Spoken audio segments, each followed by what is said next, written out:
Forest, Society, and Colonialism.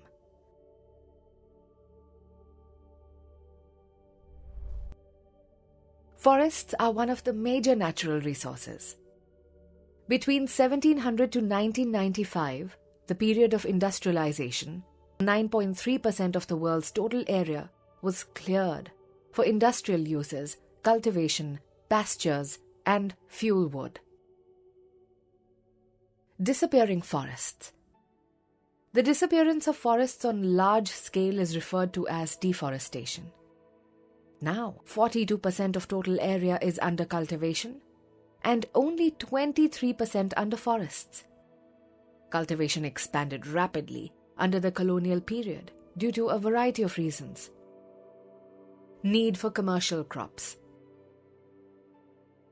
The Britishers directly encouraged the production of commercial crops like jute, sugar, cotton, tea, wheat, etc. Because some of these were required as raw material and cereals were required to feed the growing urban population of Europe. Unproductive forests. Forests were considered to be wilderness that had to be brought under cultivation so that the land could yield agricultural products and revenue and enhance the income of the state. Disappearing forests in England. By the early 19th century, there was shortage of oak trees. This created a problem of timber supply for the Royal Navy.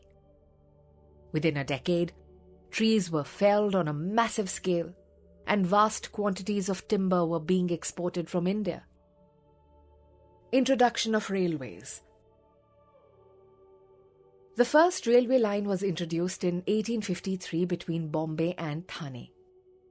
The forest started disappearing after the introduction of railways due to following three reasons.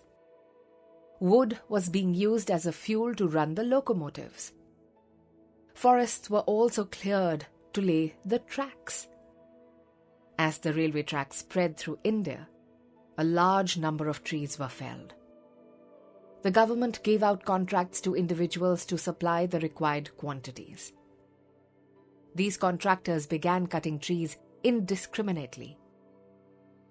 Plantation.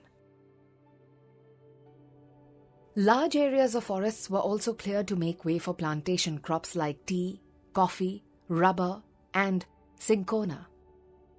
The colonial government took over forests and gave vast areas to European planters at cheap rates. Commercial forestry. The Britishers needed forests in order to build ships and railway. The Britishers were worried that the use of forests by local people and the reckless felling of trees by traders would destroy forests. So they decided to invite a German expert, Dietrich Brandis, for advice and made him the first Inspector General of Forests in India. Brandis realized that a proper system had to be introduced to manage the forests and people had to be trained in the science of conservation.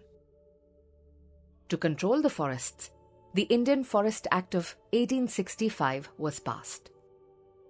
It was Dietrich Brandis who introduced scientific forestry in India.